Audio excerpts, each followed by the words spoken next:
Allez, grand direct pour une activité estivale en montagne, c'est les foins et les foins un peu à l'ancienne au râteau ici avec Jean-Michel et Daniel un petit peu plus. Nous sommes au Contamine Montjoie en direct au pays du Mont Blanc, juste derrière nous les dômes de Miage. Voilà, Jean-Michel qui est en train de mettre le foin ici dans le camion pour l'emmener. Nous sommes en direct encore une fois depuis la Haute-Savoie et le ciel est en train de se couvrir un petit peu mais pas de risque d'orage pour l'instant.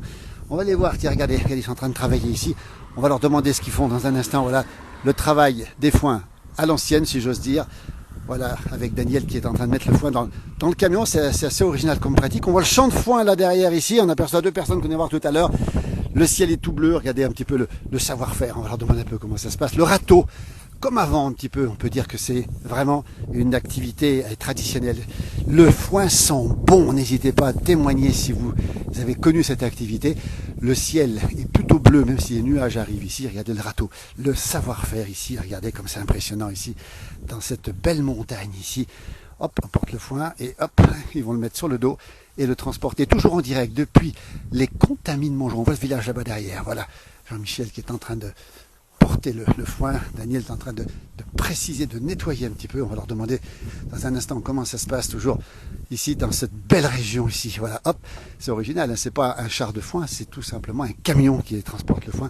Vous voyez, et on va leur demander un peu comment ça se passe tout de suite. Regardez, depuis les Alpes du Nord, avec une température très très douce. On est environ de 25-26 degrés. Il y a un petit peu d'air qui fait du bien. Voilà, regardez, on va rater tout le foin qui reste. Avec Daniel qui est ici. Bonjour Daniel, on est en train de vous déranger Daniel.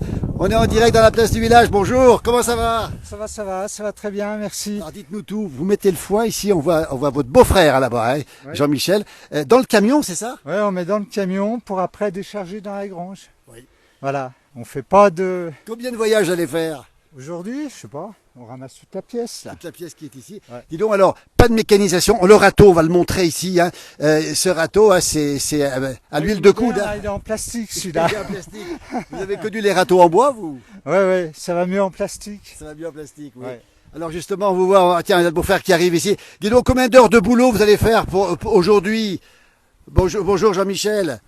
Combien d'heures de boulot? Ce matin à 6h30, puis oui. Bon, jusqu'à 6h, 6h30. Oui. Voilà. On voit le travail ici, regardez. Il n'y a pas une miette qui se perd, hein. Ça c'est impressionnant quand même. Hein. Ah ben, il faut ramasser propre. Hein. Il faut ramasser propre, effectivement. Alors, vous en avez pour la fin de la journée là? Ouais, jusqu'à 6h. Jusqu'à 6h, oui. Combien de voyages vous allez faire avec le camion? Là, on va en faire 2. Faire 2, oui. Alors on rappelle qu'on est au Contamine Montjoie, on voit ici le village des Contamines, ici on voit là-haut c'est des dômes de Miage, hein, c'est ça, c'est le glacier d'Armancette qu'on voit là-haut, c'est ça hein? Oui. Voilà. Et puis le camion qui est ici. Alors qui est-ce qui va manger ce foin que vous ramassez aujourd'hui? C'est mes 4 ânes. Voilà, vous avez 4 ânes, vous en faites quoi de ces ânes vous? C'est une passion. C'est une passion.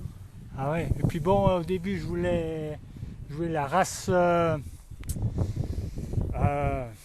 L'âne du Poitou. Non. De Provence. Au début, je voulais la race des Reims, les vaches. Ah oui, les vaches des Reims. J'avais mon cousin qui voulait m'en donner 2 veaux. Oui. Et puis, ma femme a la peur. Ah oui. Alors donc, je me suis rabattu sur les ânes. D'accord. C'est eux qui vont manger le foin alors. Oui. On voit le savoir-faire, là, on voit votre beau-frère là, Daniel. C'est quand même pas rien ça. Tu y laisses, hein? Non, c'est pas bon là. On a les consignes, c'est un peu vous le chef hein, finalement, hein, des deux. Non mais il faut qu'on rentre le foin bien sec. Hein. Il n'est pas suffisamment sec encore là-bas. Non, parce que je l'ai fauché ce matin. Ah, il était fauché ce matin.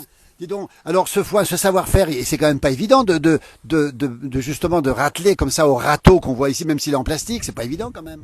Non, c'est une habitude et puis bon on a été à bonne école avec le beau-père. Oui. Il était agriculteur. Comment il s'appelait le beau-père ici au Contamine? Émile Mollard. Émile Mollard, tout le monde le connaissait, Émile Mollard ici, c'est une figure. Il faisait tout à la faux. Tout à la faux, lui. Tout à la faux. Ah oui. Et il fauchait, maintenant c'est tout en forêt là, mais il fauchait là en haut, il y avait des parcelles en pré, il fauchait, puis il descendait l'automne à la ferme. Oui. Il fauchait, même jusque où il y a le pylône, sur les barres rocheuses, il fauchait. Donc il y avait des petits fenils qu'ils y mettaient dedans. Et puis à l'automne, il descendait. Et pourquoi vous ne faites pas au tracteur ou à autre chose? Bah, là, je fais avec la moto faucheuse pour faucher, et puis bon, Oui. bah, après moi, il n'y aura plus personne. Parce que c'est un gros travail quand même. Forcément, pour faire ce travail, il n'y a plus personne pour le faire aujourd'hui. Ah, bah, faire à la main comme ça, non, je crois que je suis pratiquement, s'il y en a encore un ou deux qui fait encore traditionnellement à la main, autrement non, ben, les anciens, ils ne peuvent plus, hein, donc... Alors ça rappelle des souvenirs aux gens qui nous regardent. Ils ont fait des foins, ça sent bon. C'est l'été, c'est agréable, mais c'est quand même, les foins, c'est quand même du boulot le soir. On est quand même cuit quand même le soir. Ouais, mais on va pas aller faire le Java, hein. Alors le paysage extraordinaire, les Contamines, on est à 1150 mètres d'altitude. Ici, on voit le sommet du dôme de Miage, glacier d'Arbancette, les nuages qui menacent là-haut.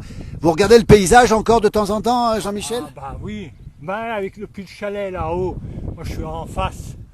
En face, je vois les dômes de Miage, je vois les skieurs au printemps descendre, je vois l'évolution du glacier d'Armancette. C'est Alors, ce impressionnant. glacier qu'on voit là-haut, malheureusement, tristement célèbre cet hiver à cause de l'avalanche, évidemment. Ce glacier d'Armancette, comment il fait? Il diminue? Il fait quoi? Ben, en 82, quand on s'est mariés, il descendait au pied de la cascade. Ah oui, Regardez voir. ah oui. Ça veut dire que depuis 82, depuis quoi, une quarantaine d'années en gros, il a reculé presque de moitié ici, cette Ah oui, partie-là. ah oui. Ça vous inquiète, ça, vous? Oui et non, quoi. Ouais. De toute façon, on n'y peut, On n'y peut rien. On n'y peut rien, hein. Alors, le temps, on va en parler parce qu'il y a un gros nuage noir là-haut. Ça va faire quoi cet après-midi? Non, c'est bon pour cet après-midi, c'est peut-être ce soir 2 ou 3 gouttes de pluie, Ouais. mais on aura rentré notre fois. Le foin sera rentré, surtout si on ne retarde pas trop. On va les regarder encore en train de travailler. Toujours en état très très nombreux à nous suivre. Merci à vous en tout cas. Toujours en direct. Regardez, on sent on entend le bruit du foin. Il a l'air bien sec, on va bien le regarder. On peut le sentir, vous pouvez le sentir le foin s'il est bon là. Regardez. On va le sentir, oui, regardez. Ah oui.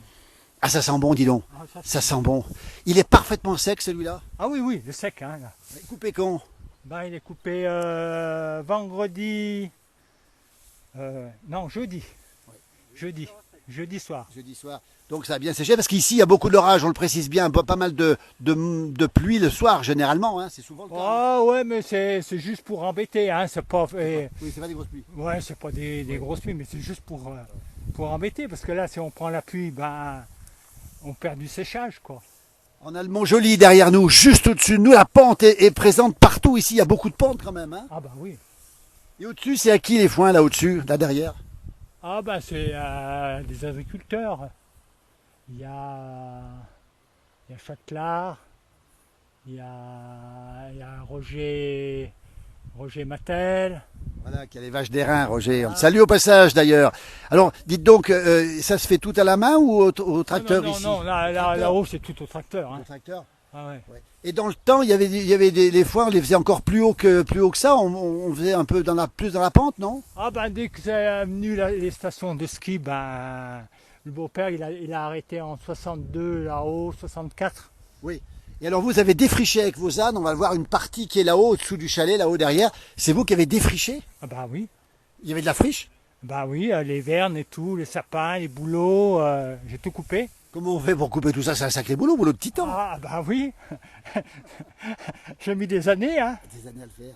Et ça a permis justement, parce que la forêt gagne du terrain, on le précise, au Contamine Montjoie, ici en direct, encore une fois, dans la place du village, pour cette scène des foins, la forêt gagne du terrain. Ah ben oui. Et si il résout pas le problème des loups pour les éleveurs de moutons, Oui. eh ben, les alpages ils vont se refermer. Parce qu'il y a beaucoup d'agriculteurs ici qui ne veulent plus mettre les loups. Oui. Et puis maintenant... Tu ne veux plus mettre les bêtes pour les loups à cause des loups. Hein. ouais, Oui, c'est et ça, ouais. puis maintenant le problème avec les randonneurs, ben, ça pose des problèmes avec les patous. Oui. Le loup, vous l'avez vu ou pas? Non, non, moi je ne l'ai pas vu encore. Mais on dit qu'il est là, on dit qu'il est dans le Mont Joli. Il y en a un qui l'a vu au chalet. Ah, au chalet, juste là au-dessus. Ah oui. Oui. Et alors, vous y pensez au loup, vous? Ça vous fait quoi? Ben, avec les ânes, je risque rien. Alors les ânes, on va le dire, particularité, se font jamais attaquer par le loup. Jean-Michel, pour quelle raison?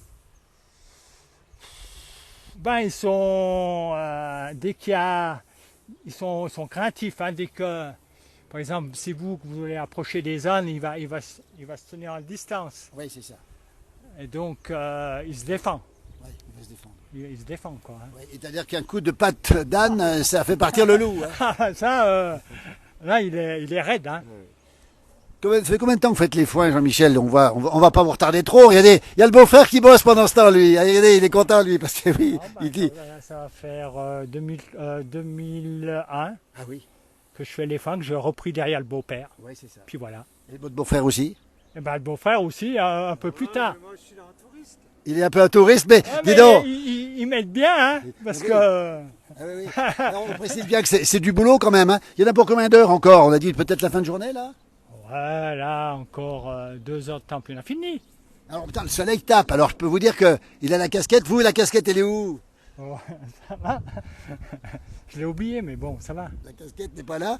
Et ça fait pas trop chaud. Vous avez de quoi boire ou pas?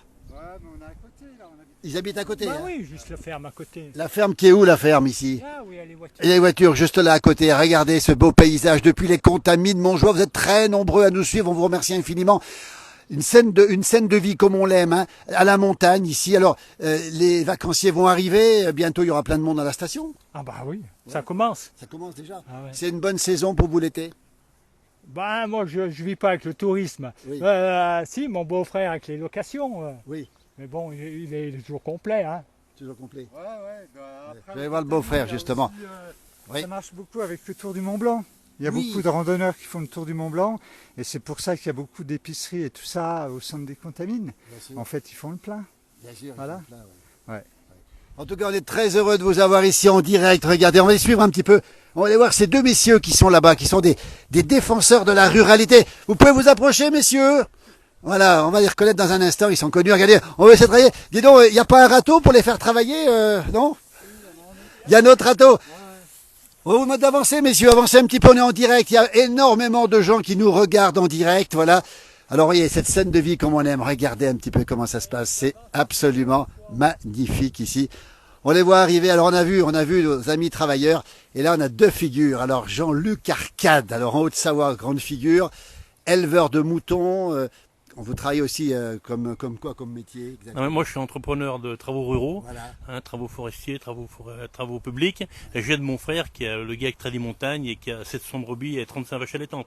Voilà. C'est mon passe-temps. C'est le Voilà. passe-temps. Ouais. Et à côté de vous, une autre figure du monde de la ruralité, Thierry Cos, conseiller personnel du président de la République. C'est exact, je confirme. Alors, on vous a vu, je vais tout vous raconter. On est arrivé ici, on a vu Jean-Michel et Daniel, regardez, et vous avez dit, il faut aller les voir, quoi. Vous ne résistez pas quand on voit cette scène de vie, les foins à l'ancienne. Jean-Luc Arcade, vous avez fait ça, vous? Ben, avec mon frère, on a rentré 60 tonnes de foin tous les étés pour mon grand-père avec le cheval. Donc on fauchait à la moto faucheuse, la tourneuse à cheval, le râteau à cheval, après la carriole, et épaule contre épaule. Il y en a un qui pitait la carriole et puis roule Popeye. Voilà. Cool Popeye. Et ce chant de foin Thierry Cos, ça vous rappelle aussi? Je confirme. Vous confirmez? J'ai fait la même chose Oui. dans les Vosges saunoises. J'aidais des amis qui étaient agriculteurs. Moi, j'étais dans les coteaux, donc j'avais pas de problème. J'avais mécanisé, mais sinon, on faisait tout à la moto faucheuse et on rentrait tout comme ça. Vous êtes aujourd'hui d'ardents défenseurs de la ruralité, Jean-Luc Arcade, on vous connaît sur les réseaux sociaux, bien au-delà des réseaux sociaux, vous piquez des coups de gueule, on va le dire, ça aussi, assez légendaire. Thierry Coste, on vous présente plus, vous l'avez dans le sang, cette ruralité, et cette scène de vie ici avec Jean-Michel et Daniel, ça vous plaît, mais au-delà du folklore, c'est pas du folklore, Thierry Coste. Mais c'est pas du folklore, c'est juste la vraie vie. Là, on voit bien, ils ont 4 ânes, il a 4 ânes, il est content, il récolte, mais c'est une passion. Et je trouve que nos activités, c'est des activités de passion, qui sont des activités économiques, c'est pour ça qu'il faut qu'on foute la paix aux gens qui travaillent, mais c'est des activités de passion. Et la montagne, c'est que des gens passionnés. Donc pourquoi on emmerde des gens passionnés avec des normes, des règles et des trucs débiles, alors que si elle est comme elle est aujourd'hui, c'est parce qu'il y a des gens qui s'en sont toujours occupés. Moi, je déteste cette idée de la nature sauvage, du loup qui permet le retour à la nature. C'est des conneries. Aujourd'hui, s'il y a encore des pâturages, c'est parce qu'il y a des moutons, des vaches, des chevaux, ou des ânes. Et s'il n'y en a plus demain, il n'y a plus de prairies, il n'y a plus rien, il n'y a plus de biodiversité. Donc oui, et il faut soutenir toutes les activités de montagne. Et ça, ce qui est important, c'est que Jean-Luc en est un. On fait plein d'activités dans la montagne. On fait aussi du bois, on transforme. Aujourd'hui, avec le réchauffement climatique, on a plein de problèmes sur la forêt. Donc on voit bien qu'il faut des activités très diversifiées. Et pour ça, la première règle, c'est qu'il faut foutre la paix aux gens qui travaillent. Vous Moi, je pensez pense que- qu'aujourd'hui, il y a plein d'entraves, Jean-Luc Carcade, vous le dites souvent, le monde agricole qui défend la nature, les vrais écolos, c'est ce que vous dites, vous êtes ennuyé par les règles, Jean-Luc Carcade, ça vous fait bondir. Ben oui, il y a les règles supranationales qui viennent de l'Europe. Et puis aussi, même localement, je vois des maires ou des présidents de Comcom ou le Conseil général, des fois nous imposent des choses qui sont pas en réalité avec ce qui se passe vraiment sur le terrain. Aujourd'hui, il y a on veut le réensauvagement de la France, on veut sanctuariser la montagne, et puis par contre, ils veulent tous manger à la tour d'argent à Paris. Mais ça se passe pas comme ça. Parce que qui c'est qui a façonné les paysages? Qui c'est qui coupe les chablis? Qui c'est qui a défriché? Là, le monsieur disait qu'il avait défriché 4 hectares, c'est Il a mis fabuleux. combien d'années, Jean-Michel, pour défricher ici?